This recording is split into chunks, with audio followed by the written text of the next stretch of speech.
शास्त्र के अनुसार राहु, चंद्रमा या शनि से प्रभावित व्यक्ति जल्दी जागने में कठिनाई महसूस कर सकते हैं।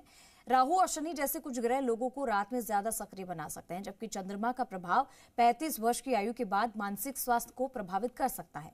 वैज्ञानिक रूप से भोर से पहले की शांति कोर्टिसोल नामक एक जागृति हार्मोन के स्त्राव के साथ मेल खाती है। सुबह जल्दी उठने वालों को बेहतर स्वास्थ्य का लाभ मिलता है, जिसमें बढ़ी हुई ऊर्जा, मजबूत प्रतिरक्षा प्रणाली, संतुलित रक्त पाचन और बेहतर पोषक तत्व अवशोषण शामिल होता है। जल्दी उठने के बहुत सारे फायदे हैं, क्या कुछ इससे हो सकता है और इसी के बारे में आपको बताएंगे ज्यादा कौन कौन से आपको लाभ हो सकते हैं जल्दी उठने की। इसके बारे में ज्यादा जानकारी देने के लिए हमारे साथ जुड़ चुके हैं ज्योतिष परिषद एवं शोध संस्थान अध्यक्ष ज्योतिषाचार्य डॉक्टर पुरुषोत्तम गौड़ जी। आचार्य जी, बहुत बहुत स्वागत है आपका हमारे इस खास कार्यक्रम में।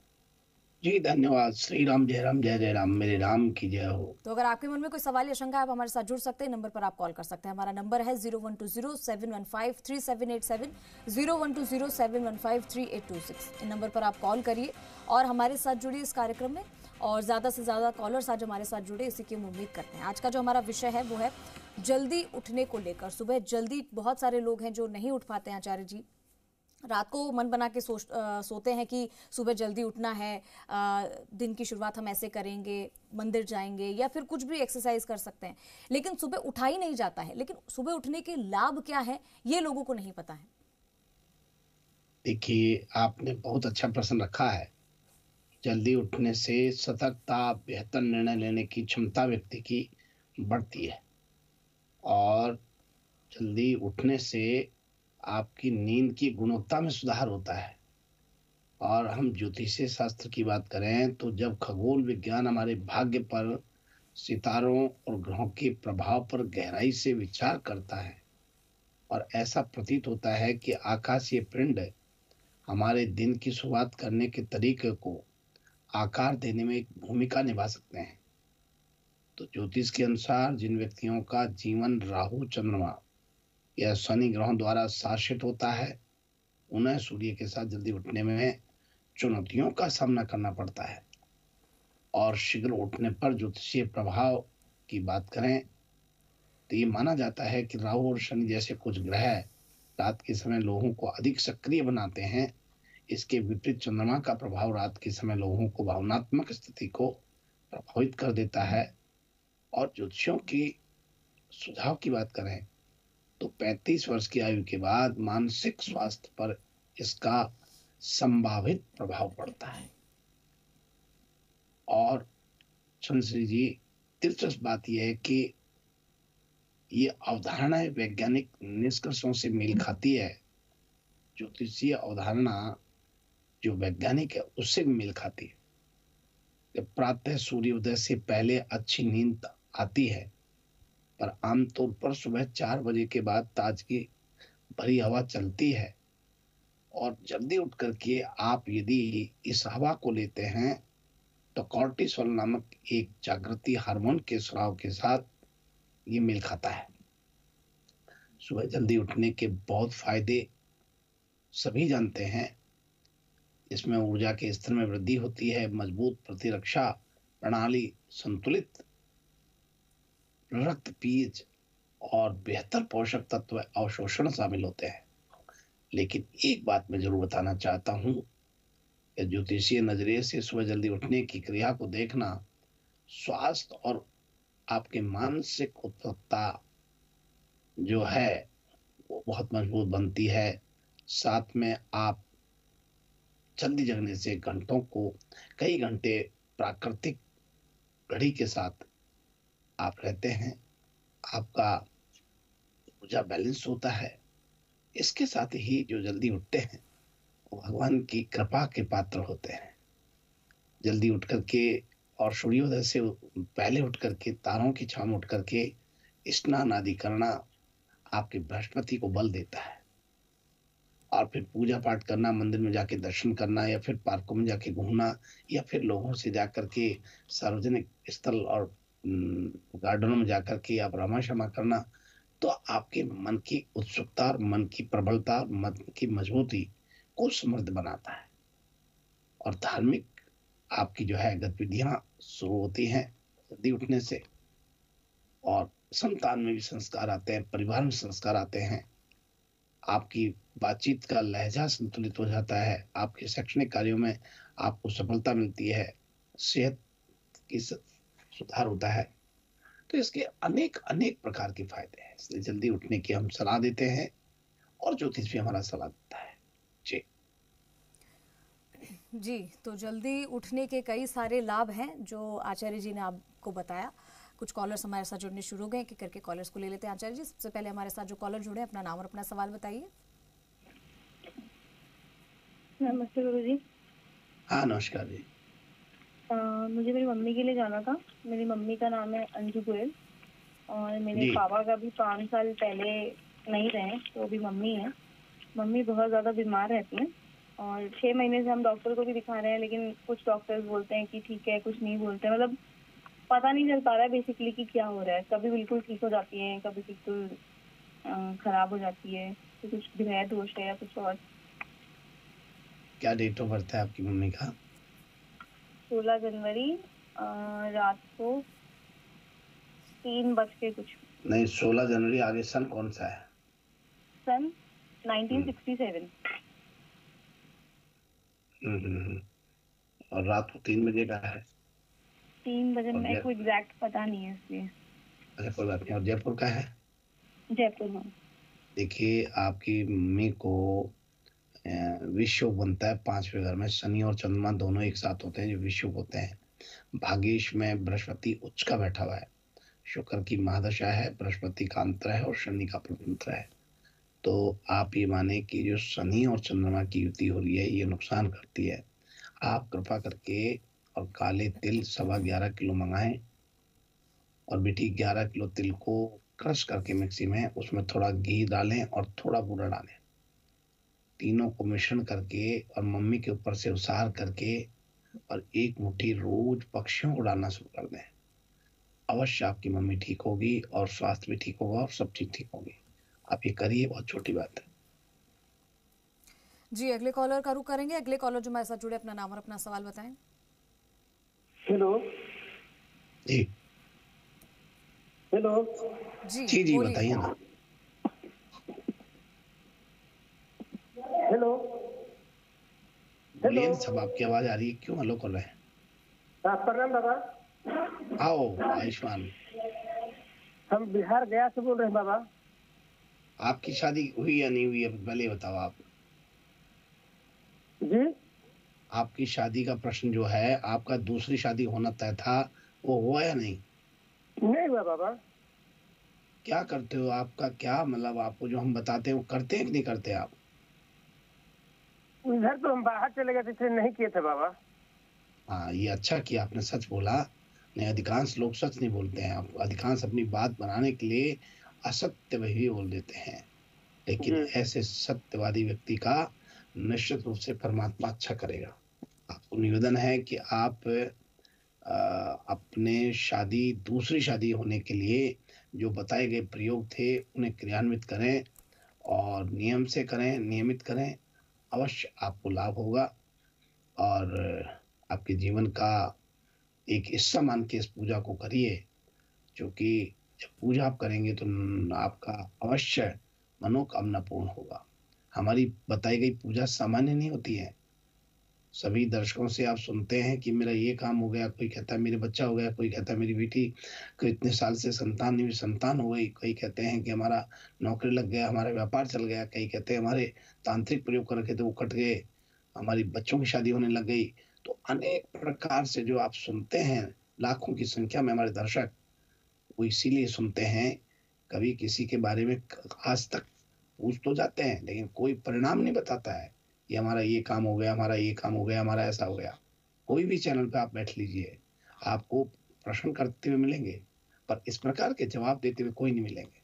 और पूरे देश से जवाब मिलते हैं इस तरह के, क्योंकि हमारे बताए गए उपायों में बड़ा सार है और 35 साल के तजुर्बे के साथ, गुरु महाराज के आशीर्वाद के साथ हम उपाय बहुत सुझाते हैं और उपाय भी बड़े सरल, बिना पैसे खर्च के बताते हैं। और वो सार गर्भित इसलिए साबित होते हैं कि आप उसको आत्मसात करके और पूर्ण निष्ठा से करते हैं, इसलिए उसका परिणाम है वो निष्ठा से किए गए कार्य का परिणाम अच्छा होता है। तो आपको जो बताया गया है उसे आप करिएगा। आपको याद है या नहीं? और याद नहीं है तो याद करिएगा। थोड़ा सा जोर आप भी लगाइए दिमाग पे, हमने आपको जो बताया वो करिए। बहुत मंगल शुभकामनाएं। जी, इसी के साथ अगले कॉलर पे जाएंगे। अगले कॉलर जो हमारे साथ जुड़े हैं, अपना नाम और अपना सवाल बताएं। आचार्य जी, आपको मेरा नमस्कार है। नमस्कार, क्या हाल है सुरेंद्र जी? और आपके चरणों में मेरा सत नमस्कार है। आचार्य जी, मैं इस चीज की मैंने एकाक्षी नारियल दिवाली पे खरीदा था, तो वो मैंने पूजा में रखा है, तो वो कब तक रहना चाहिए? अभी भी मैंने पूजा में रख रखा है, कमल गट्टे भी रख रखे। तो इन सब को इस नारियल की पूजा के बारे में बताएं और ये क्या महत्व है इसका, ये जानकारी दें। देखिए, एकाक्षी नारियल जो है माता लक्ष्मी और भगवान विष्णु का स्वरूप माना गया है, और ऐसा माना जाता है कि जिस किसी के घर में एकाकी नारियल है वो लक्ष्मी का प्रतीक होता है। और शनिवार की शाम को इस नारियल के कांस्य पात्र में स्थापित करें और उसको सामने तेल का दीपक जला करके इसे आमंत्रित करें, एकाक्षी नारियल आप मेरा कार्य सिद्ध करें, ऐसी प्रार्थना करें। और सूर्योदय के समय फिर जल से स्नान करवा करके थाली में स्थापित करें, पंचोपचारी पूजन करें, कुमकुम से त्रिशूल बनाएं, उसकी पूजा करें। और आप देखिए, आपको एकाकी नारियल का बहुत लाभ होगा, क्योंकि ये नारियल सौभाग्य और समृद्धि का प्रतीक होता है। देवताओं को नारियल का भोग बेहद प्रिय होता है, इसलिए भगवान को नारियल चढ़ाने के बाद उसे प्रसाद के रूप में वितरित किया जाता है। नारियल को श्रीफल कहते हैं। श्रीफल भगवान नारायण का फल होता है। और एकाकी नारियल का जो स्थापना करने की बात करें तो ये अच्छे से आप देख लें, केवल एक आंख होती है, छोड़ करके शेष पूरे नारियल को घी में मिश्रित करके सिंदूर के लेप से अवस्थित करना है। तत्पश्चात एकाकी नारियल को कलावा या मोली से लपेट करके अच्छी तरह से पूरा ढक करके लाल रेशमी वस्त्र में बांध करके उसे षोडशोपचार करके और बैठाना चाहिए। एकाकी नारियल का मतलब बहुत बड़ी चीज होती है। अच्छा, एक और बताएं, 3 आंखों वाला नारियल भी होता है जो ब्रह्मा विष्णु महेश का वास होता है। भगवान शिव को नारियल बहुत प्रिय होता है। नारियल पर बनी 3 आंखों की तुलना शिव जी के त्रिनेत्र से होती है, इसलिए नारियल को बहुत शुभ मानते हैं। और नारियल का आप ये माने कि भोग जो है भगवान को बेहद प्रसन्नता देता है। तो आपको बहुत शुभ मंगल कामनाएं हैं, आप पूजा करें। और इसका महत्व तो है, जितना बोले हम वो कम है। एकाक्षी नारियल का जितना हम बोलेंगे उतना कम है। ये बहुत प्रभावकारी शुभ फलदायक माना गया है। बहुत मंगल शुभकामना है। इसको हमारे धर्म शास्त्रों में सर्वश्रेष्ठ माना एकाक्षी नारियल को। और जब हवन करते हैं तो भी आप देखो कि नारियल डालते हैं। हवन के दौरान नारियल को जलाने से उनका आशीर्वाद मिलता है भगवान का, और आपके जीवन में परेशानियां दूर होती है। भगवान श्री हरि विष्णु भगवान और माता लक्ष्मी की विशेष लगाव होता है इससे। बहुत मंगल शुभकामना आपको। अगले कॉलर को लेते हैं। अगले कॉलर जो हमारे साथ जुड़े हैं, अपना नाम और अपना सवाल बताएं। जी, वो मेरे बच्चे के बारे में पूछना था, वासुदेव के। हाँ बोलिए ना, वासुदेव के बारे में बोलिए। वासुदेव क्या है कि उसको मैं बाहर भेजना चाहता हूँ। उसका जन्म स्थान है मेहता रोड। 2001 अप्रैल 2005 का जन्म है। हाँ हाँ, कितने बजे का जन्म है? 2005 है, 1 अप्रैल रात को 10:30 बजे। जी, 10:30 से 11 के बीच में। ठीक है, कहाँ? अच्छा ठीक है, क्या जानना चाहते हैं? उसको मैं बाहर भेजना चाहता हूँ, जाता नहीं है, सुनता नहीं है हमारी बातें। आप हमारे को उपाय बता दो माँ बाप को। देखिए, आपके 2 बच्चे होते हैं। आपके बच्चे को सूर्य की महादशा चल रही है और वृश्चिक लग्न में जन्म हुआ है। और आपको बताएं कि आपका मकान जो है उत्तर पश्चिम में देखता हुआ है। केतु और बृहस्पति एक साथ युति कर रहे हैं। और मोटी बात है कि बच्चा अपनी मनमानी करेगा, बहुत ज़्यादा इरिटेट करने वाला रहेगा और बहुत अहंकारी भी रहेगा। जिसको प्राउडली कहते हैं, या फिर ये कहते हैं कि जो किसी की माने नहीं, ऐसी स्थितियां रहेगी, तो सर्वाधिक आप इसको सम्मान देके, प्रसन्नता देकर के ही काम ले सकते हैं, बाकी तो बहुत मुश्किल है। शुक्र इसका उच्च का बैठा हुआ है 5वें घर में, तो पढ़ाई खूब करेगा। हालांकि शुक्र अस्त पाप ग्रहों के मध्य बैठा है, सूर्य राहु भी वहां बैठे हुए हैं, और शुक्र मीन राशि में उच्च का हो रहा है। तो आप कृपा करके ये करें, अवश्य जो है ठीक होगा। एक शाम को हनुमान चालीसा के पाठ करने के लिए कहें इनको, अवश्य लाभ होगा। बहुत मंगल, शुभकामना आपको। जी आचार्य जी, और अब वक्त हो गया है आज का राशिफल जानने का। तो आइए हम बात करते हैं मेष राशि से। आज मेष राशि के जातकों को संतान सुख में वृद्धि होने वाली है। घर परिवार में धार्मिक कार्य बनेंगे, वस्त्र उपहार में मिल सकते हैं, भाग दौड़ अधिक बनी रहेगी। नौकरी में अफसरों का सहयोग आज प्राप्त होने वाला है। और अब बात करते हैं वृषभ राशि वाले लोगों के लिए। आज आत्म संयमता बरतें, व्यर्थ के क्रोध से बचना चाहिए, बातचीत में संतुलित रहें, शैक्षणिक कार्यों में सफलता रहेगी, संतान की ओर से सुखद समाचार मिलेगा आज आपको। और अब बात करते हैं मिथुन राशि वाले लोगों के लिए।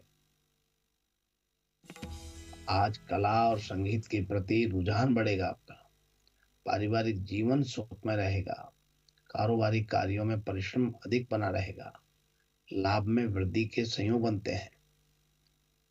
अब बात करते हैं कर्क राशि वाले लोगों के लिए। आज मन अशांत रहेगा आपका, व्यर्थ के क्रोध से बचना चाहिए, सेहत का ध्यान रखें, नौकरी में अफसरों का सहयोग मिलेगा, तरक्की के मार्ग प्रशस्त होंगे, आय में वृद्धि होगी, भागदौड़ अधिक बनेगी। और अब बात कर रहे हैं सिंह राशि वाले लोगों के लिए। आत्मविश्वास आज भरपूर रहेगा, वाणी में मधुरता बनी रहेगी, फिर भी आत्म संयमता रखें, परिवार में शांति बनाए रखें। शैक्षणिक कार्यों के लिए किसी दूसरे स्थान पर जाना पड़ सकता है आज। और अब बात कर रहे हैं कन्या राशि वाले लोगों के लिए। अपनी भावनाओं को वश में रखें, घर परिवार में धार्मिक कार्य बन सकते हैं, लेखन आदि बौद्धिक कार्यों में व्यवस्था बढ़ेगी आपकी, रहन सहन अव्यवस्थित हो सकता है। अब इसी क्रम में हम बात कर रहे हैं तुला राशि वाले लोगों के लिए। आज मन थोड़ा परेशान रहेगा, धैर्यशीलता बनाए रखने से आपको प्रसन्नता मिलेगी। माता की सेहत का ध्यान रखें, खर्चों में वृद्धि बनेगी आपकी, रहन सहन थोड़ा कष्ट में रह सकता है। और अब बात कर रहे हैं वृश्चिक राशि वाले लोगों के लिए। आज आत्म संयमता बरतें, सेहत का विशेष ध्यान रखें, घर परिवार में धार्मिक कार्य बन सकते हैं, शैक्षणिक कार्यों में आज आपको सफलता प्राप्त होती है। बात कर रहे हैं धनु राशि वाले लोगों के लिए। मन में शांति बनाए रखें, आत्मविश्वास भी भरपूर रहने वाला है, कला और संगीत में रुचि बढ़ेगी आपकी, पारिवारिक जीवन सुख में बनेगा, पिता का सानिध्य आज आपको प्राप्त हो रहा है। और अब बात कर रहे हैं मकर राशि वाले लोगों के लिए। आज आत्मविश्वास बहुत मजबूत दिखाई देगा, परंतु मन परेशान रह सकता है, रोज के अतिरिक्त से बचना चाहिए। नौकरी में बदलाव की संभावना बन रही है, तरक्की के अवसर आज आपको प्राप्त हो रहे हैं। और अब बात कर रहे हैं कुंभ राशि वाले लोगों के लिए। आज आत्मविश्वास भरपूर रहने वाला है, कारोबार में वृद्धि होगी, नौकरी में बदलाव के योग बन रहे हैं, भागदौड़ अधिक बनी रहेगी, आय में वृद्धि हो रही है। और इसी क्रम में बात कर रहे हैं मीन राशि वाले लोग। आज आत्मविश्वास से लबरेज रहेंगे, परंतु मन में नकारात्मक विचारों से बचना चाहिए, धैर्यशीलता बनाए रखें। किसी मित्र के सहयोग से नौकरी के अवसर प्राप्त होंगे, नौकरी में तरक्की आज आपको प्राप्त हो सकती है। इस प्रकार से आज का हमारा अपना यह है राशिफल। तो आज हमने जाना कि सुबह